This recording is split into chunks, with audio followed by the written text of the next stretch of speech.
बदली केलेली आहे, त्या अधिकाऱ्याची बदली केली, पूरी घटना घडलेली आहे। या घटना हल्ली संपूर्ण देशात वारंवार घडत आहेत आणि आपल्याकडे कशी खाणेडी पद्धत सुरू झालेली आहे की ठराविक राज्यातल्या ठराविक घटनांचं राजकारण केलं जाते।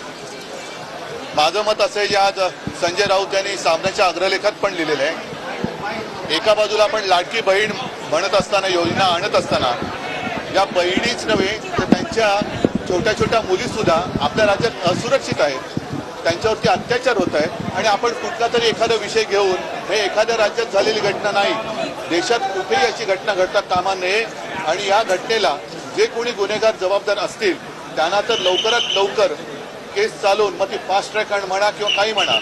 आपल्याला अनुभव आहे की गेल्या काही वर्षांपूर्वी दिल्लीमध्ये निर्भया कांड झालं होतं। निर्भयाचे सगळे आरोपी पकडले, गुन्हे साबित झाले, पण किती वर्षांनी त्यांना फाशी दिलं गेलं आणि मग या सगळ्या दिरंगाईला जबाबदार कोण?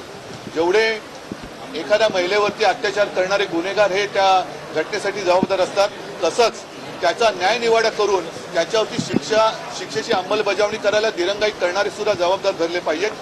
हे जर का झालं तर आणि तरच अशा गोष्टींना आळा बसेल। पुरतं मी एवढंच म्हणेन की अशा घटनेचं राजकारण न करता, जसं आता हाथरस, उन्नाव, त्याच्यानंतर राजस्थानमध्ये काही घडलं, आता बदलापूरमध्ये घडलं, अगदी कुठेही काही घडलं तरी ते सुट्टा कामा नये। सगळेजण पक्षभेद, जातपात विसरून एकत्र झाले तर आणि तरच आपल्या देशातल्या आणि राज्यातल्या महिला सुरक्षित राहतील आणि तरच आपण म्हणू शकतो की माझ्या राज्यातली महिला ही माझी बहीण आहे, माझी लाडकी बहीण।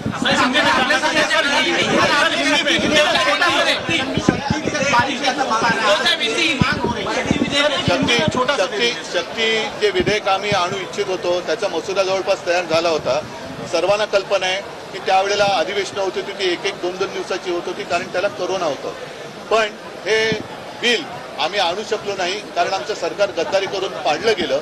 आज ज्यांनी गद्दारी करून ते आमचं सरकार पाडलं आणि विधेयक लटकून ठेवलेलं आहे, त्यांची जबाबदारी आहे की शक्ती बिलाची शक्ती ही या गुन्हेगारांना दाखवून दिली पाहिजे। सर हिंदी में एक छोटा सा सर, एक हिंदी में दे दीजिए सर।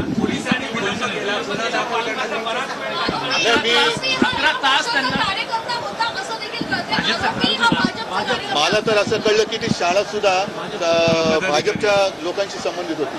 मी याच्यात राजकारण नाही आणत, पण इतर ठिकाणी सुद्धा कोणी राजकारण ठेवू नये।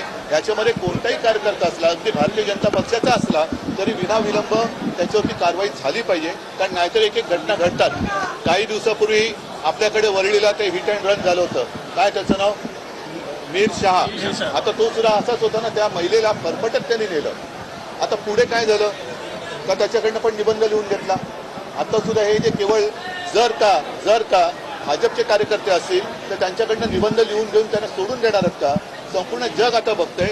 मी परत एकदा सांगतो की कोणतेही राजकारण न करता लवकरात लवकर कारवाई झाली पाहिजे। ती कारवाई म्हणजे नुसतं अटक केली, गुन्हा दाखल झाला, वर्षानुवर्ष केस चालले, निकाल लागला, वर्षानुवर्ष केसवरती त्या निकालावरती अंमलबजावणी होत नाही। या सगळ्या गोंधळावरती आता एक जरब बसली पाहिजे, तर आणि तरच आपण आपल्या बहिणीला लाडकी बहीण म्हणू शकतो।